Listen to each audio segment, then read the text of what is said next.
And thank you for joining us for DC News Now at 4. I'm Mark Hall. And I'm Annalisa Gale. Breaking now on DC News Now, the husband of missing Manasses Park Mom, Kafla Bot, has now been charged with concealing a dead body this afternoon. Police and prosecutors confirmed that they took Naresh Bot into custody on that charge just before 2 p.m. today. Police leading Bot away from his home in handcuffs earlier this morning. Now, DC News Now's Randy Bass is joining us live from the Manasses Park Police Station with the very latest. Randy. Yes, emotions are setting in for family and friends here after missing Manasses Park mom, Kafla Bot. Her husband this afternoon, Naresh Bot, was booked on charges of concealment of a dead body. These are, again, late-breaking details we're bringing you. The Manasses Park Police Department putting out a joint statement with the Commonwealth's Attorney's Office saying that it is still very much investigating the disappearance of Mom Kafla Bot and that they still hope to locate her. They say that they are planning to investigate additional leads that are actively being pursued and may even result in additional charges being brought later this evening. However, gotten video in today showing Naresh Bot being led away from his home in handcuffs this morning and put into the back of a Manasses Park police car. This all happened right before noon today. He was taken away by officers after an hours-long search warrant was executed at his home overnight. Police also carrying a baby out of the home. Naresh and Mom to share a 1-year-old daughter. Earlier today, our crew at the home asked the Prince William County Commonwealth's Attorney, Amy Ashworth, if she could confirm whether Manta is still alive. She said, "We don't know." Just last night, police said Naresh was no longer cooperating with investigators. Today, we caught up with a man who says he knows Naresh through a local veterans group and talked to him hours before police entered their home last night. Surprised, mad, shocking, all the emotion that hard to believe in. Still, I think is like what's happening. Is it real or is some nightmare I'm dealing with? It is a nightmare one with the other, but it's a reality. I said, be honest. If you have anything to do with it, be honest. You have nothing to do with it, be honest. Whatever happened, happened, but be honest. Again, very few details right now. Just recapping what we know at this hour. Right now, police and prosecutors confirming the arrest and booking into jail of Naresh Bot, the husband of missing Manasses Park mom, Kafla Bot, now facing charges of concealment of a dead body. Police still working this investigation, still saying they are hoping to locate Mamta soon. This story, again, still developing. We'll bring you new details as we get them. In Manasses Park, I'm Randy Bass, DC News Now. Randy, can you tell us about their baby? Where is she going?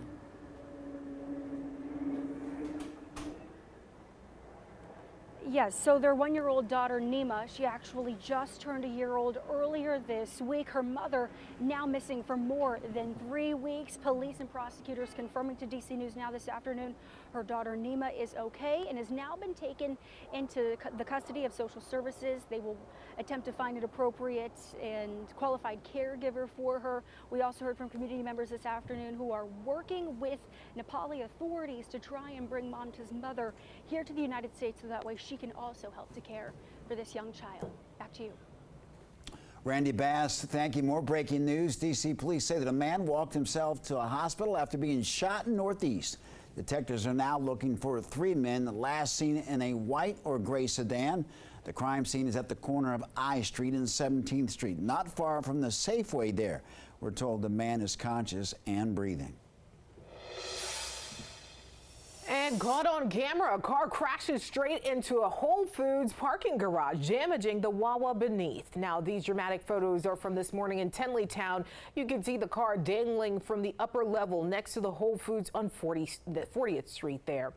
Now, DC Fire and EMS says no one was hurt, but you can see from the aftermath there's a lot of structural damage. We're told the Wawa is closed until further notice. That's crazy. Yeah.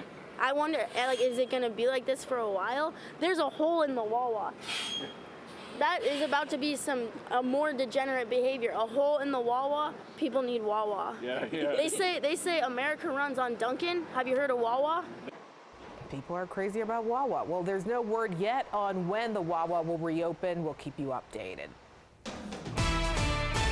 Taking a live look outside, another beautiful afternoon across the DMV. Let's head over to meteorologist Damon Matson with the first look at our forecast. And Damon, it's been nice to enjoy the cooler temps, but yeah, we're excited for a little bit of warm up too. Yeah, we got to get everybody a little bit of what they like. I know these last couple of mornings, including today, have been very chilly. Some of us like that, others do not. And here's a look at that here. This morning, we saw widespread 40s and 50s across the DMV. Some of the colder valleys west of I-81 even dropped into the 30s with a little bit of frost developing. Now, we did set one record low temperature that was out in Dulles. Fell to 49 degrees. The old record was 51 from 1976. No new records in D.C. through Martinsburg or Hagerstown, but regardless, it was chilly. You needed that jacket as you started out the day, but you were able to get rid of that this afternoon. Plentiful sunshine has warmed us all up into the 70s, and we've even had a couple of 80s. Luray sitting right now at 81 degrees, but there is no humidity, no noticeable humidity to speak of, and that makes it extremely comfortable. And as we go into the night tonight, continued clear skies will lead to those temperatures cooling off once again, but they're not going to cool off quite as much as we are starting a warming trend that is going to take us right into the start of the weekend. Just how warm is it going to get? Are we going to head back toward the 90s? We'll have that answer in your full forecast coming up here in just a bit. All right, Damon, thank you. Well, no injuries were reported after a car fire spread through a parking garage in Old Town Alexandria this afternoon. But you can see here 2 cars were burnt to a crisp. This is off Pendleton Street around the corner from the Trader Joe's there. We're told the fire started just before 2 p.m. The cause of that fire is still under investigation. Well, NWSSC Water has lifted their essential water use for people living in Camp Springs area in Prince George's County. Crews were able to connect an existing water main that feeds the Camp Springs tank ahead of schedule. They do warn that people could see some discolored water, and they recommended people to run all the cold water tank for 5 minutes until the water runs clear. Well, turning now to sports, the Washington Commanders training camp may almost be over, but the Commanders are just getting started. Yeah, making a somewhat surprising move, the team trading away a former first-round pick. The Washington Commanders trading third-year wide receiver Jahan Dotson to their division rival Philadelphia Eagles. The Commanders also trading away a 5th-round pick in next year's draft. In return, the Commanders receive a 3rd-round pick and 2 7th-round picks in next year's draft. That move is a big shakeup for this Commanders offense. I was speechless. That was a weird one to expect. Didn't really expect that one. But, you know, for him to go, I wish him the best of luck. We build that brotherly bond. It's always love, you know, with us. Just wish the best for him. I had a great experience with him. He's a great kid. I wish him well. I'm excited about some of the other guys' progress and where that room's headed. The Commanders' final preseason game is Sunday versus the New England Patriots. Well, in our schools, students across Loudoun County headed back to the classroom today, and for the first time, the new Watson Mountain Middle School in Leesburg welcomed students through the doors. Now, cheerleaders from Independence High School were there to cheer them on. This year, Loudoun County is requiring cell phones to be put away and turned off during the school day. Now, school leaders hope that the new policy will improve learning, and many parents agree.